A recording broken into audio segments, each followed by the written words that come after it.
Ngayong araw mga guys, nandito na naman nga po tayo sa Inares Plaza para tunghayan at saksiyan itong napakagandang laban na to ng Interpalengke Finals Game 1. At talagang mukhang bang gandang laban yung matutunghayan natin ngayong gabi dahil umpisa pa lang ay nagkakainitan kagad dito yung mga player natin. Sino kaya ang unang makakabingwit ng panalo dito? Alvin and Janet ba o ang Mr. Boy Special Milk Tea? Kaya naman talagang kaabang-abang itong napakagandang laban na to. Relax lang kayo mga guys, wag na kayong mag-away-away, malapit na magpasko kaya magbati-bati na lang kayo at kalmahan nyo at wag masyadong mainit yung mga ulo nyo dahil magkakalaro lang kayo sa basketball at hindi kayo magkakaaway kaya dapat relax lang kayo palagi at wag unahin ang pagiging mainitin ng ulo. Kaya pinagbati na nga dyan ni Kuya Mac Maniego yung dalawa nating idol para matapos itong Game 1 Finals na walang nangyayaring gulo. Mag-enjoy lang kayo at maglaro kaya tara samahan nyo muna kami dito sa aming trip. Let's go!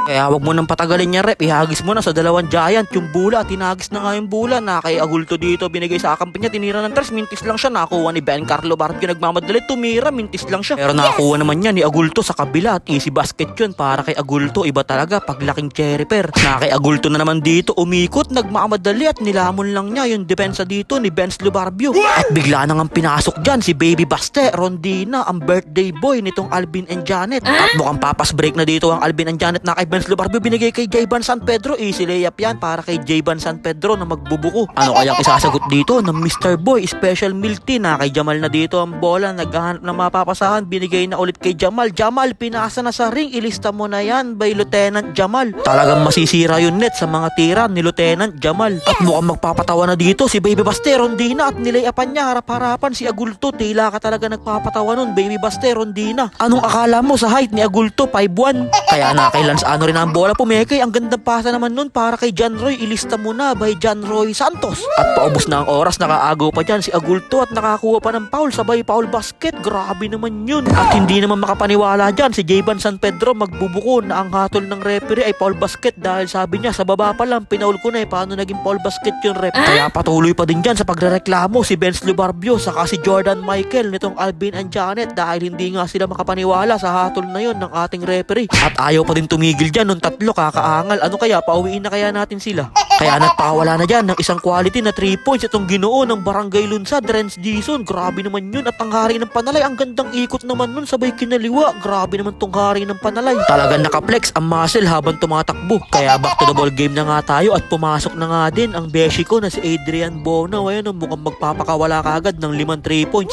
Tignan mo naman dumepensa yung beshi ko na yan. Talagang girigis yan, depensang Mindanao. Kaya nakuha na yan ni Lebron Tagalog. Hinagis na kay Dudoy Cubella, kinaliwa, ilista mo na para kay Dudoy Cubella. Ay kaso lang hindi magpapatalo dyan si birthday boy Baste Rondina at nagpakawala kaagad ng isang quality na 3 points. Grabe naman yun, cash out. At hindi pa nga din tapos dyan si Mark Kagiwa Rondina at nagpasiklab pa ng isang quality na step back jumper, ilista mo na by Mark Kagiwa Rondina. Grabing step back naman yun. Ayun ng mga quality na step back jumper, biruin mo nasa Inares Plaza ka lang, bigla kang umi-step back papunta sa Quezon Real. Kakaiba talaga si Mark Kagiwa Rondina, may mga tinatago palang mga ganung moves na step back jumper. At bumalik na nga tayo dito sa Inares Plaza. Mark Kagiwa Rondina, sinagasaan ng bantay dito. Grabe naman to si Baste Boy Rondina, talagang kinawawa yung bantay. Pero hindi naman papayag dyan si Noel Balingbing at bumawi kagad siya dito ng isang spin move sabay tinir drugs, ilista mo na para kay Noel Balingbing. Kaso lang pagbalik dito ay bumawi kagad yung hari ng Panalay ng isang quality na 3 points, ilista mo na by Nokyante. Ano kayang isasagot dito ng Mr. Boy Special Milk Tea? Nagbababa na sila dito ng bola na kay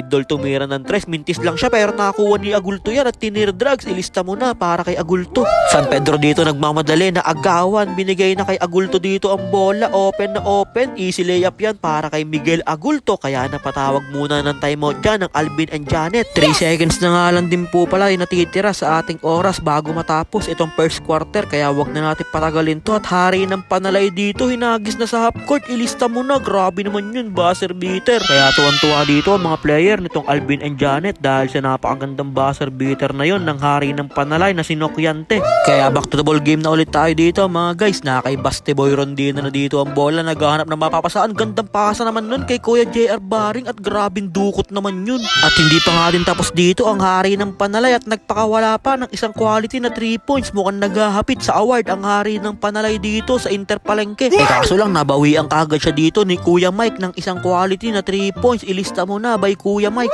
Kaso lang ayaw talaga magpatalo dito ng hari ng Panalay at bumawi pa ng isang quality na haliyop. Grabe naman yun. At nakakuha pa dito ng isang foul basket ang hari ng Panalay. Talagang madami-daming award ang maiuwi dito ng hari ng Panalay. Talagang 3K sa season MVP plus 2K sa finals MVP cash out. At nakuha na nga dito yan ni Agulto. Easy 2 points yan para kay Agulto. Agulto na naman dito. Ang gandang pasa naman nun kay Dudoy Cubella para sa easy 2 points. At binigay na naman dito ang bola kay Dudoy Cubella. Pinaboard. Ilista mo na kay Dudoy Cubella yun. Talagang 3 points paboard. Grabe naman. Tas meron ka pa ditong supportive na GF. Ayan o, talagang sana all. Kaya pagbalik dito nakashoot na naman ng 3 points si Dudoy Cubella. Back to back 3 points. Talagang iba talaga nagagawa pag meron kang supportive girlfriend. Talagang sana all Dudoy Cubella. Talagang pusoy ang Katniel. Na kay Agulto na naman dito. Easy 2 points yan para kay Agulto. May kasama pang foul. Nanakbo na naman dito si Dudoy Cubella. Kaso lang sinabayan siya dun ni Prince Del Prado. At sabi ni Prince Del Prado dun, bula rep, bula. Na kay Lance Anore dito ang bola. Binigay na sa hari ng Panalay. Nokyante binigay na kay Lance Anore. May kasama pang foul. Grabe naman yun. Mukhang nagbabalik alindog na sa basketball si Lance Anore. Kaya bonus free throw ni Lance Anore. Hindi man lang sumayad sa ring yung tira na yun ni Lance Anore. Mukhang magbabalik na sa hardcourt si Idol. Kondisyon na ata ulit. Kaya nakaagaw na dito si Kuya JR Baring. Binigay na sa hari ng Panalay. Hari ng Panalay. Dire-diretso sa basket. Easy 2 points yun. At mukhang nagpaparamdam na dito ang magbubuko. Ayun, iniwanan yung dalawang giant. Sabay tinir drugs. Grabe naman tong magbubuko na to. Parang 6-footer. Sabay na agawan pa ni Jayban magbubuko si Agulto at hinablot siya sa leeg ni Miguel Agulto. Kaya natawagan dito ng unsportsmanlike foul si Agulto. At doon na nagsimula ang dilubyo para dito sa Mr. Boy Special Milk Tea dahil 4 minutes na lang yung natitira sa oras. Sabay natawagan pa ng unsportsmanlike foul si Agulto. Kaya magpapahinga muna siya sa bench ng 3 minutes at makakabalik siya sa laro ng 1 minute na lang. Kaya wala na silang pambantay dito kay Benz Lubarbio. Ayan, mamamain na lahat ni Benz Lubarbio yung mga bantay niya yan. Si Agulto na lang yung makakabantay sa kanya. Nahatulan pa ng unsportsmanlike foul. Kaya binasic na lang sila dito ng hari ng Panalay. Kaya nasa Alvin and Janet na ulit dito ang bola at nararamdaman ko mukhang tatapusin na dito ni Jayban magbubuko itong laban na to ng game 1. Kaya na kay Renz Dizon ng bola. Binigay na kay Jayban magbubuko. 1 dribble pull up. Ilista mo na by Jayban magbubuko at nilabas na ni Jayban magbubuko yung kanyang pana. At mukhang it's over na itong laban na to dahil nilabas na ni Jayban magbubuko yung kanyang pana dun. Pero hindi siya nahatulan ng referee ng technical dahil mga kakampi niya yung pinana niya. At hindi pa nga din tapos dyan, magpaulan ng 3 points si Jayban San Pedro. Talagang grabe naman yun. May tinatago pang mga ganun dance moves. Kaya ipapakita ko muna sa inyo yung kaunti ang clip ng mga dance move nito ni Jayban magbubuko. Pero bibitinin ko muna kayo para abangan nyo yung game 2 nitong laban na tong dalawa na to. Doon natin ilalabas kung gaano kagaling mag-TikTok itong mga player ng Alvin and Janet. At sa huli, panalo na nga din dito ang Alvin and Janet. Sila na nga ang nakakuha ng unang panalo dito sa finals game 1. Kaya congrats sa Alvin and Janet at syempre congrats din sa Mr. Boy Special Milk Tea sa napakagandang laban na pinakita nyo ngayong gabi. Nahatulan lang talaga ng unsportsmanlike foul si Agulto ng mga last minute kaya pumangit na yung laban. Pero kung hindi nahatulan ng ganun si Agulto, baka maganda pa yung naging laban nitong dalawa na to. Kaya happy birthday na nga din sa dalawang player nitong Alvin and Janet, Prince Del Prado saka si Christian Rondina. Happy birthday sa inyo mga Earp. Mabuhay pa kayo kahit hanggang kailan nyo gusto. Kaya nagpicturan muna dyan yung mga player at pagkatapos nila magpicturan dyan ay dediretso na nga kami sa tambayan ni Carlo dahil birthday nga ni Christian Rondina at sagot niya kami. Birthday, pare. Saan nang kainan? Saan nang kainan? Order lang kayo, gala. Order lang kami. May bisita. Salamat sa birthday ko yan. Salamat. Happy birthday, pare. Happy birthday. Take out na kayo yan. Okay, dahil bisita ni Biwas. Yung cake nila, nasan yung cake nyo? At talagang napakadami ang pumunta ngayon sa kaarawan dito ni Baby Basterondina. Maraming salamat sa pag-imbita mo sa iyong kaarawan, Baby Basterondina. Sana mabusog mo kami ngayong araw. Kaya kantahan muna natin ang happy birthday si birthday boy Basterondina dahil dibo niya ngayong araw.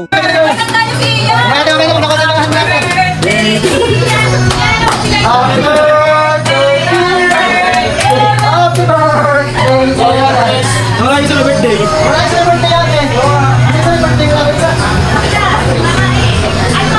Kaya maraming salamat po sa bumubuo nitong team na to. Kila Tita Janet, kala Tita Judith, kala Ate Jelly, kala Kuya Jay, at syempre kay Tito Alvin. Magpagaling ka na po, Tito Alvin, para makapagdagat na po ulit tayo. At syempre ginagalingan din po nitong mga player nyo dahil para sa inyo daw po yung championship na to. Kaya tatapusin na po agad ng mga player ng Alvin and Janet sa game to itong laban na to para meron na pong maiuwi na trophy. Kaya maraming salamat po sa inyong lahat. God bless pa po sa inyo. At bukas na nga din kagad yung laban nitong game 2 na to ng final sa Inter Palengke. Kaya abangan nyo ulit bukas yung laban ng dalawang team na to. Kaya yun lang mga guys. Maraming salamat nga po pala sa walang sawang pagsuporta at sa palaging panonood. I-follow nyo na si Ninin Vlogs para sa mga susunod pang vlogs. Mag-ingat po kayo palagi. Bye bye! Yo!